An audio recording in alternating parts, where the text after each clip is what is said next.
Olá, provedores de acesso de internet do Brasil. Meu nome é Leonardo Furtado, sou o chair do Comitê de Programa do Brasil Peering Forum, o BPF. Esse vídeo aqui falaremos da importância dos conceitos de segurança da informação para a infraestrutura de redes do provedor de acesso. Vamos lá?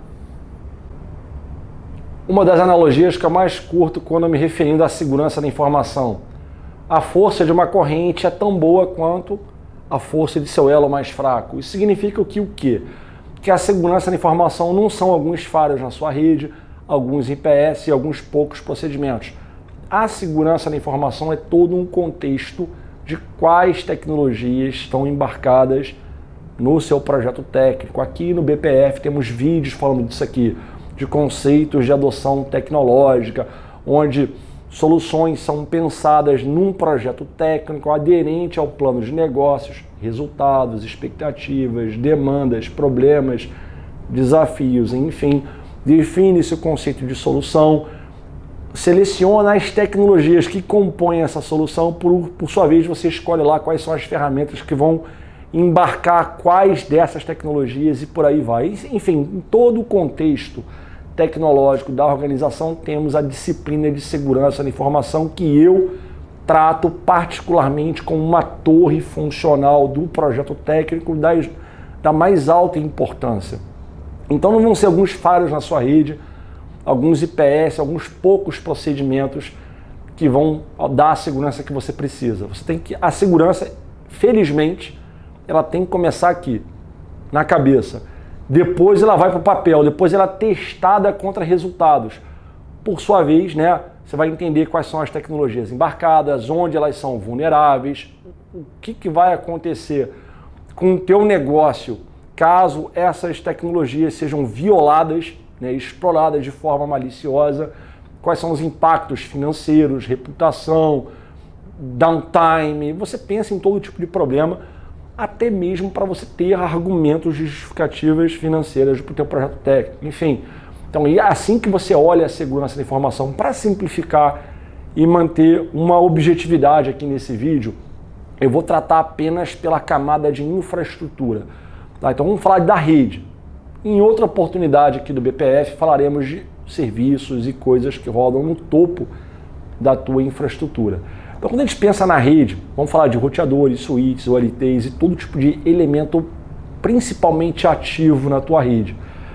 Esses equipamentos estão organizados na sua rede de acordo com alguma hierarquia ou algum padrão hierárquico, onde você define funções para essas camadas da rede, onde estão esses equipamentos. Consequentemente, os equipamentos embarcam tecnologias específicas que promovem aquilo que eles têm que fazer na tua rede. Perfeito.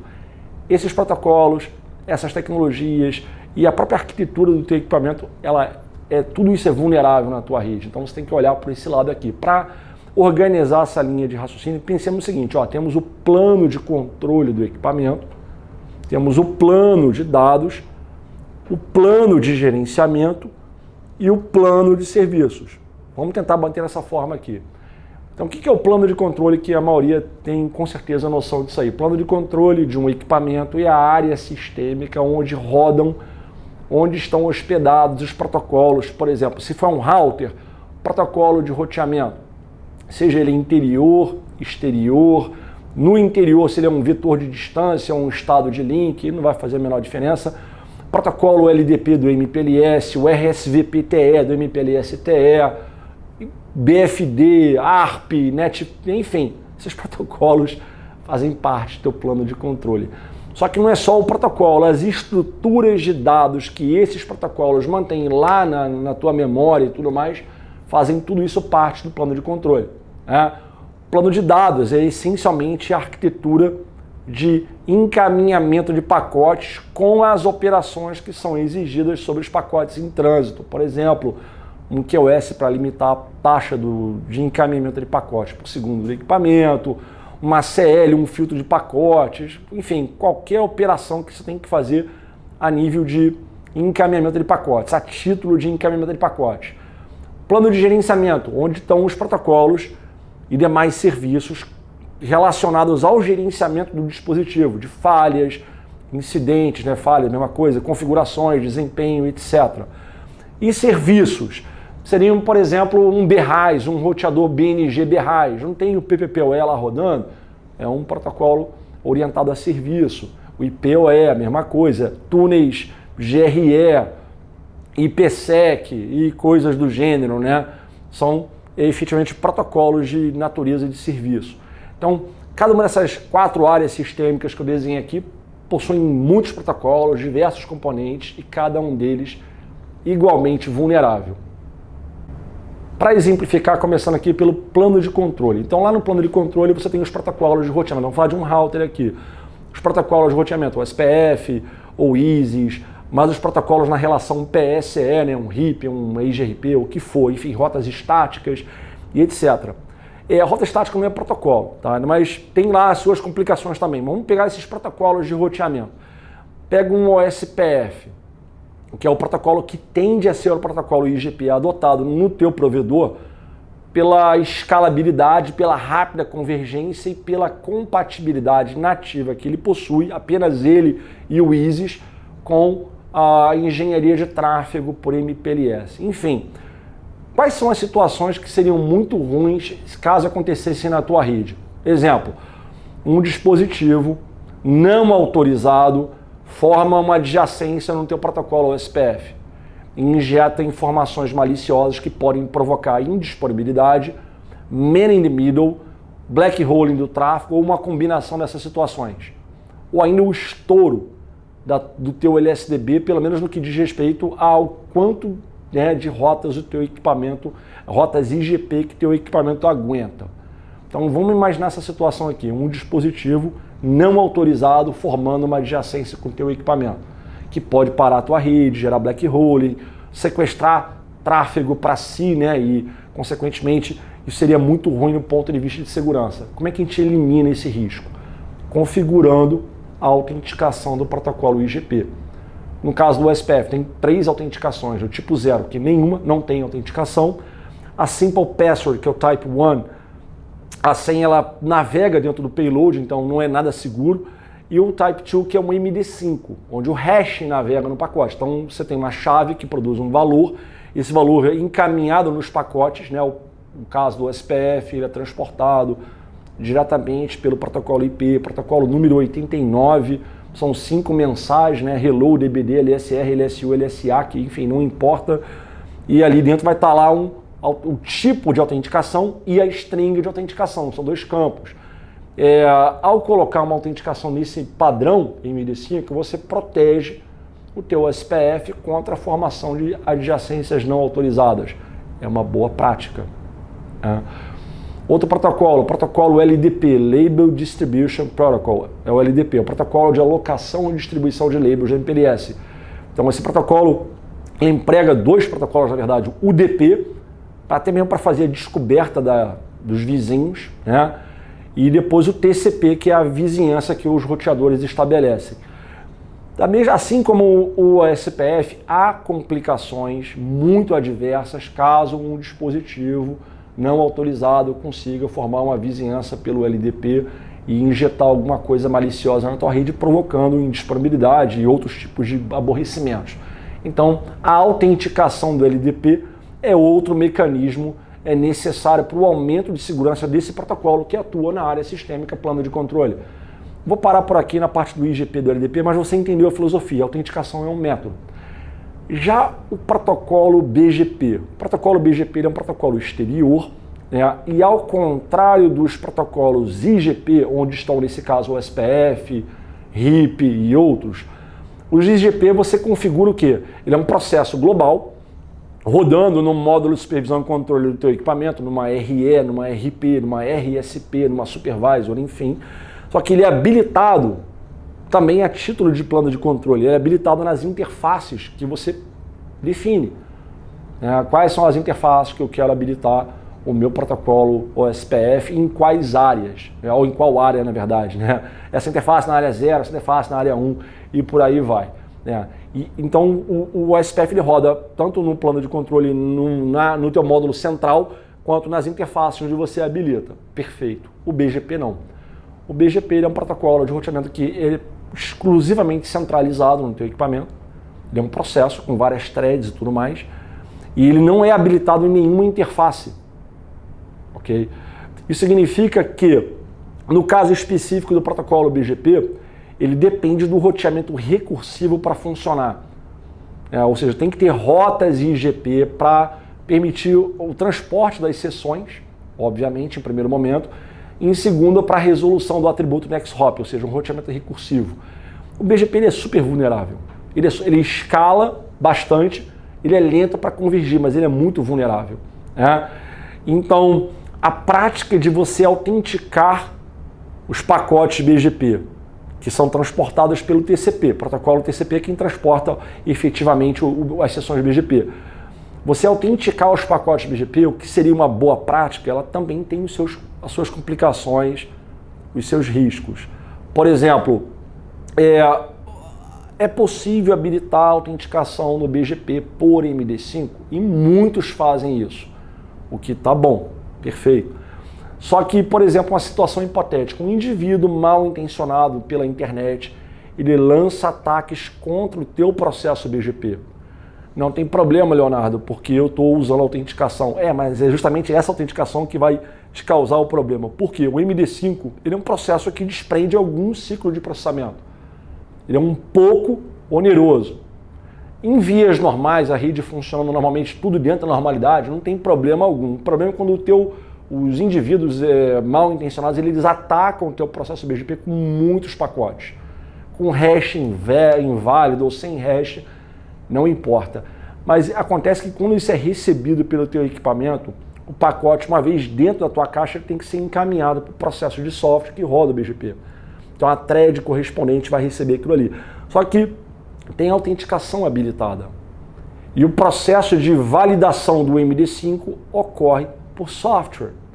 Ou seja, um volume muito grande de pacotes é lançado contra o teu processo BGP, que vai ter que se desprender para revalidar os hashes, ele vai invalidar os pacotes, obviamente, e vai descartar. Só que ele vai ter um esforço para fazer isso.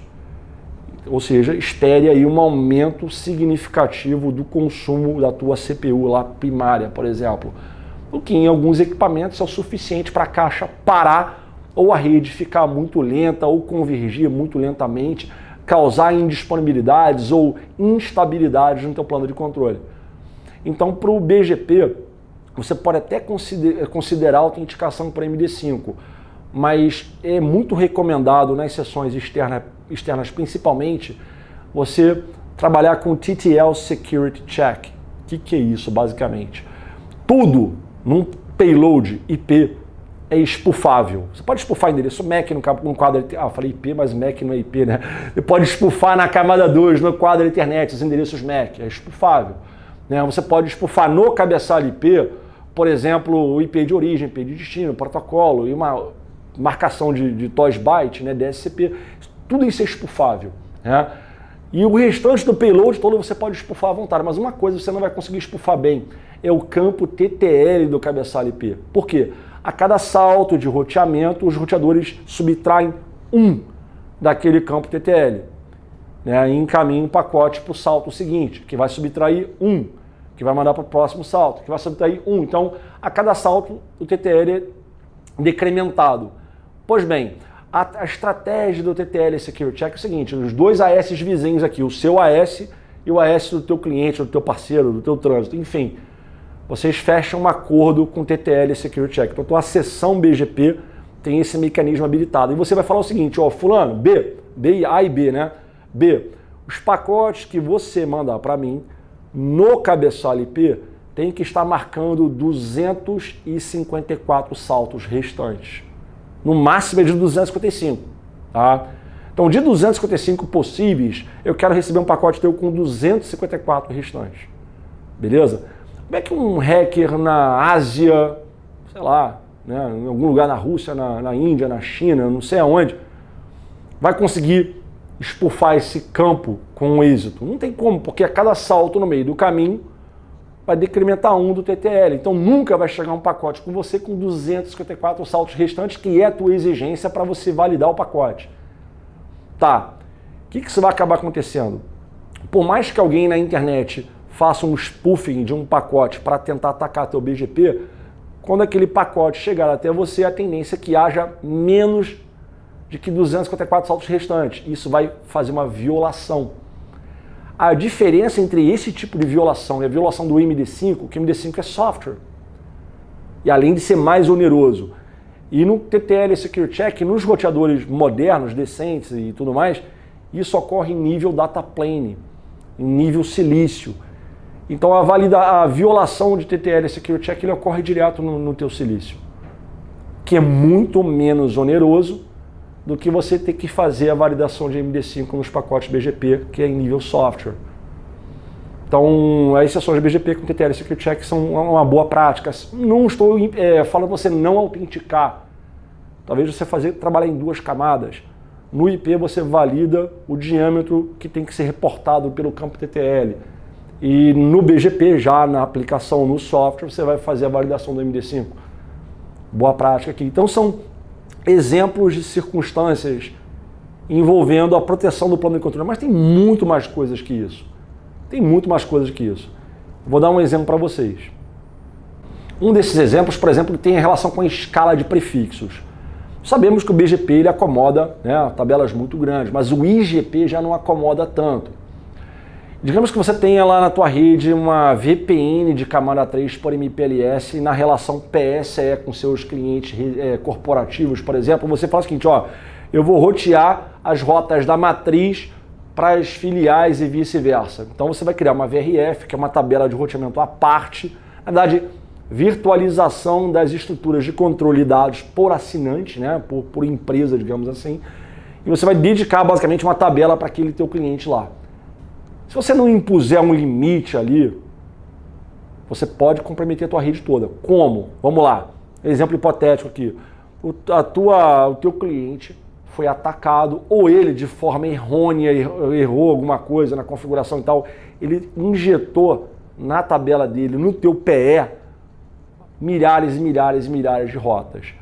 Dentro da VRF, essas rotas têm que ser redistribuídas para o BGP, é uma configuração da L3 VPN. Os endereços são convertidos para VPN V4, que tem 96 bits de comprimento, né?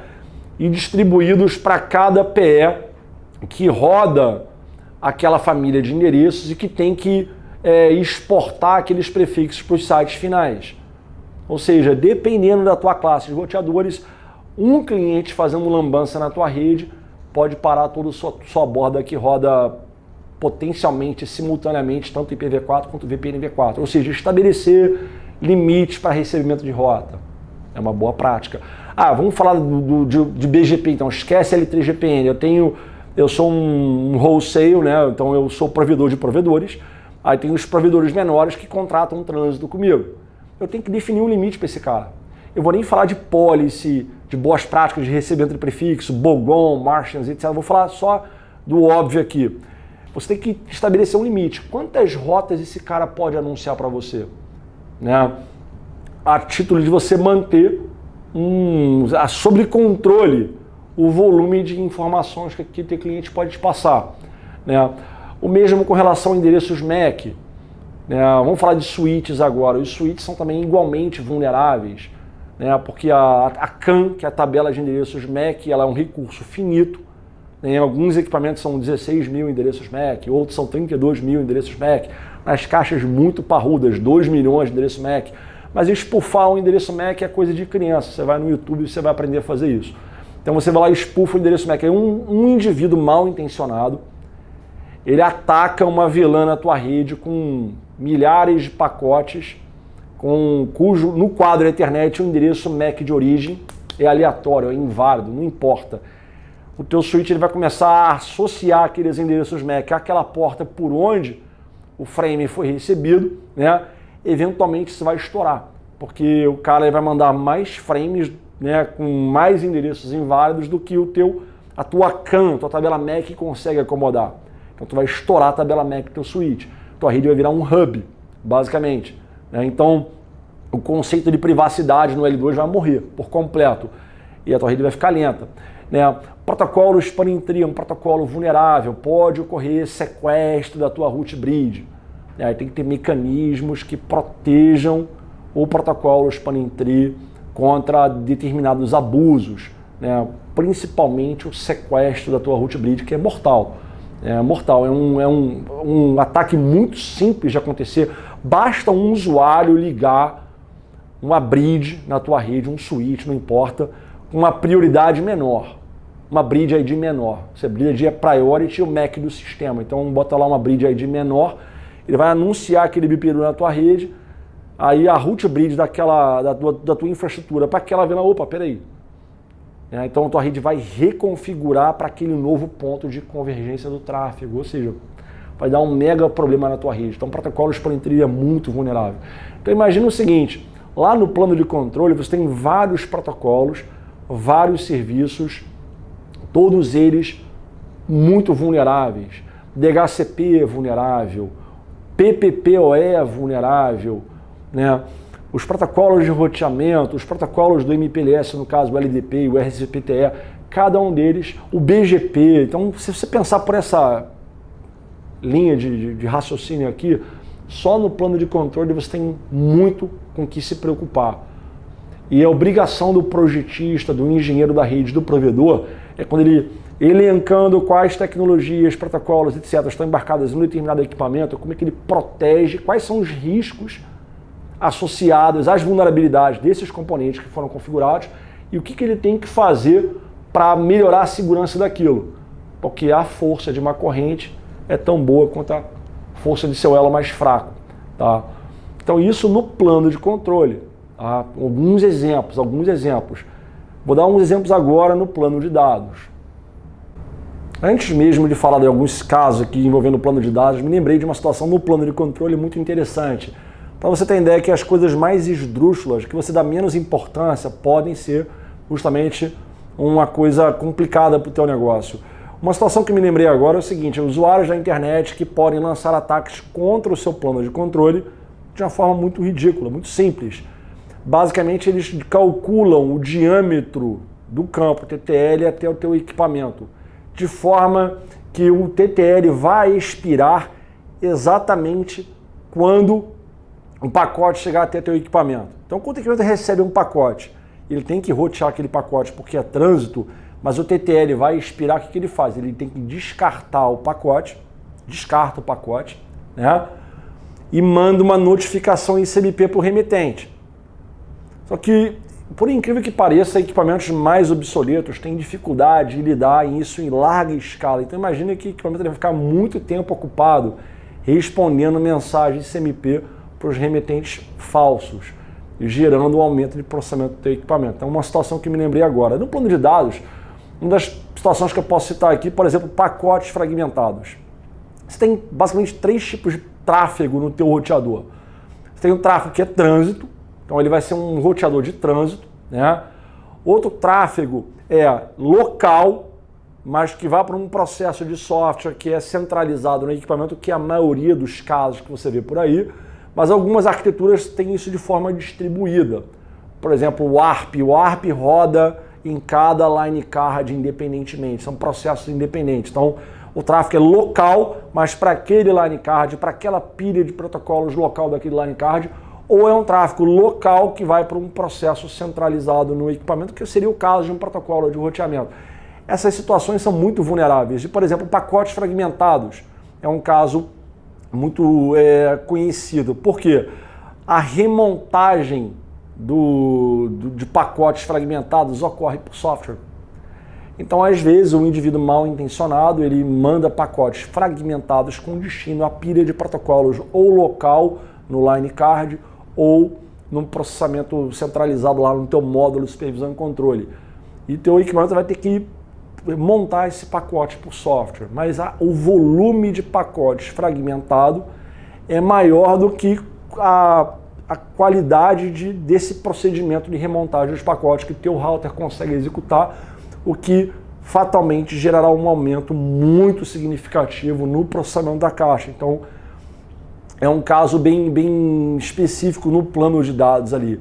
Alguns roteadores suportam uma arquitetura de proteção tanto do plano de controle quanto do plano de dados para uma diversidade de situações. Uma delas, por exemplo, com fragmentação. Então, tem uma policy que ela fica ativa lá no plano de dados, lá na tua NPU, que ela policia o quanto de pacotes fragmentados com destino ao router isso pode acontecer. Então, esse policiamento de pacotes fragmentados impede que esse surto ocorra. O mesmo é válido para os protocolos também. Então, por exemplo, o router ele tem lá no silício dele uma política definida. Ó, eu aceito esse volume de pacotes BGP. E os volumes de fábrica, os valores de fábrica tendem a ser muito satisfatórios e a funcionar bem em muitos dos projetos, a maioria. Só que talvez no teu projeto você tenha que fazer customizações dessas pólices para taxas maiores. É o exemplo de você conectar um router no PTT. Tu sabe que o volume de ARP é muito grande. Então, algumas arquiteturas de roteadores elas vão limitar o quanto de ARP a caixa pode receber. Isso pode gerar certos tipos de desconforto ou de até mesmo indisponibilidade. Você tem que mexer lá na policy para aumentar um pouco aquilo ali. Então, isso é válido para protocolos de roteamento, para protocolos específicos, por exemplo, NetFlow, pacotes fragmentados, mensagens de CMP, pacote disso, pacote daquilo. Então, estude bem a arquitetura do teu router e entenda o que é suportado para esse tipo de policiamento. Em algumas arquiteturas, por exemplo, a gente tem o COP, que é o Control Plane Policing, ou Distributed Control Plane Policing, que é o DCOP, o LPTS, que é o Local Packet Transport Service, tem o Firewall Filter, que todo mundo conhece por aí. Enfim, o teu equipamento, se ele suporta essas tecnologias, você vai ter que dar uma estudada nelas, procurar entender quais são os níveis confortáveis de configuração para os protocolos que o seu equipamento está operando e para o tipo de ambiente que ele faz trânsito. Isso deve dar uma segurança bem bacana, mas são exemplos de situações envolvendo o plano de dados. Já no plano de gerenciamento, aí tem várias boas práticas que você, provedor, vai ter que usar. É a eliminação de protocolos inseguros, não vai usar o Telnet, não vai usar o SNMP versão 1. Se for usar o V2C por falta de opção, recomendo você usar a versão 3. Se for usar o V2C, não usa community de read-write, leitura escrita, para dar alguns exemplos. Só que tem outras configurações nos protocolos de gerenciamento. Por exemplo, se criar uma CL, uma regra interna no equipamento que ele só aceita pacotes destinados a esses serviços de gerenciamento na caixa, se vierem de determinados IPs de origem. Tá? Lá, então, você vai fazer isso a título de plano de gerenciamento. Alguns fabricantes com alguns equipamentos têm recursos adicionais de segurança nesse sentido. Que a CL, ela também é por software. Ou seja, somente o IP de origem da subrede do NOC pode fazer um GET de SNMP. Isso é validado por software. Então, às vezes, o cara recebe muito tráfego SNMP e o router vai ficar tendo esse processo de executar uma CL para cada pacote. Isso pode gerar um aumento de processamento. Alguns roteadores conseguem fazer um pré-filtro lá no silício também. É o que chamamos de Management Plane Protection, o MPP. É uma situação que alguns fabricantes suportam, né, ou um nome similar. Outra situação que me envolveu aqui também no plano de dados, né, o plano de dados ele tem, por exemplo, o RPF. O maior vetor de ataque e de negação de serviço é o spoofing de endereços IP. Então, se você é provedor, a tua missão é garantir que os seus clientes não estejam fazendo spoofing de endereço IP. Então, para cada assinante autenticado no teu BRAIS, cada pacote que o cara mandar para o teu BRAIS, você tem que fazer a validação do IP de origem, para evitar que teu usuário seja um vetor de ataque de negação de serviço. O mesmo com relação ao dedicado, a porta na VLAN e tal, aí você tem que habilitar ali dentro, naquela interface, naquela VLAN, o RPF, né? Que é Unicast Reverse Path Forwarding, em modo estrito, principalmente, para impedir com que teu assinante lá, teu usuário, ele esteja espofando IP. Então, se todo provedor fizesse isso, seria muito, muito, muito difícil ter ataque de DDoS na internet. Mas por que você tem ataque de DDoS na internet? Porque a grande maioria dos provedores de internet não fazem um controle de URPF. Uma coisa simples, um comando na interface que aponta para o cliente, você mata esse problema. O hacker ou a pessoa mal intencionada vai ter que descobrir outra forma de conceber esse tipo de ataque, que é a forma vigente, simplesmente por spoofing. Né? No plano de serviço, o PPPoE, aí você tem que... O PPPoE é um protocolo que, dependendo do volume de autenticações que estiver acontecendo naquele momento, o teu equipamento vai ter um surto na CPU. Então você tem que policiar a taxa de autenticações. Chamamos de Call Admission Control, CAC, CAC. Vários fabricantes implementam com esse nome, um nome parecido, onde a proposta é quando o usuário estiver se autenticando, o roteador ele vai medir alguns recursos disponíveis para aquela autenticação. Por exemplo, quanto é que tem de CPU? Eu não vou autenticar nenhum usuário se a minha CPU estiver acima de 80%. Se ela cair, né, de 80% para baixo, obviamente, porque está caindo, eu aceito. Enquanto estiver em 80% de CPU, eu não tolero. Eu aceito tantas autenticações por segundo, aceito isso, aceito aquilo. Então ele vai ter uma política de controle de admissão de chamadas, no caso do PPPoE. Né? Então, mesmo com relação a outras tentativas de outros serviços e protocolos que porventura estejam rodando no teu plano de serviço. Então imagine o seguinte, você tem plano de controle, plano de dados, plano de gerenciamento e plano de serviços. Cada um desses planos tem protocolos, serviços, configurações, etc. Cada um desses componentes, nas suas respectivas áreas, possui vulnerabilidades. Então, os protocolos são vulneráveis, naturalmente vulneráveis. ARP é vulnerável, DHCP é vulnerável, Spanimetria é vulnerável, EAPS, RIP, OSPF, ISIS, BGP, LDP, SCPTE, PPPoE, NetFlow, tudo isso é vulnerável. Tudo isso é vulnerável. E os fabricantes, nas suas respectivas plataformas, nos seus equipamentos, embarcam ferramentas adicionais, procedimentos, etc., que vão melhorar a segurança geral desses componentes, num primeiro momento, isoladamente, e num conjunto, subindo substancialmente o padrão de disponibilidade, de confiabilidade daquele equipamento na planta. Agora pensa isso na rede toda, porque uma coisa é a segurança do dispositivo, a outra é a segurança da rede como um todo. Então você pensa, quando tratando essas ferramentas isoladamente, você vai fazer isso para cada equipamento, mas dentro de um conceito de segurança para a rede toda. E para finalizar, a segurança da informação não pode ser resumida a um tuning de protocolo, a uma configuração que você vai ter que fazer para melhorar a segurança, botar um COP, um LPTS, MD5, TTL Security Check, limitar a tabela MAC do cara, policiar a taxa de certos protocolos, etc. Não é só isso. A segurança ela começa com uma política. Você tem uma política de segurança na sua rede. Essa política ela gerou os impactos, os impactos são compreendidos na tua rede. Quais são os impactos, as consequências e tudo mais, para cada tipo de situação que pode acontecer. Você tem uma política que rege isso, você tem procedimentos, guias, os processos de segurança. Se você não tem, acho que tudo começa por ali. Então não se acanhe, peça ajuda de um profissional conhecedor de segurança da informação, contrate uma consultoria especializada em segurança da informação para você ficar focado no seu negócio. Você tem que estar focado no seu negócio. Tá? Espero que essas dicas tenham sido úteis para vocês que estão nos assistindo aqui no BPF e solicito, participem desse projeto que nós desejamos fazer a internet brasileira cada vez maior. Um grande abraço do Leonardo Furtado e até o próximo vídeo.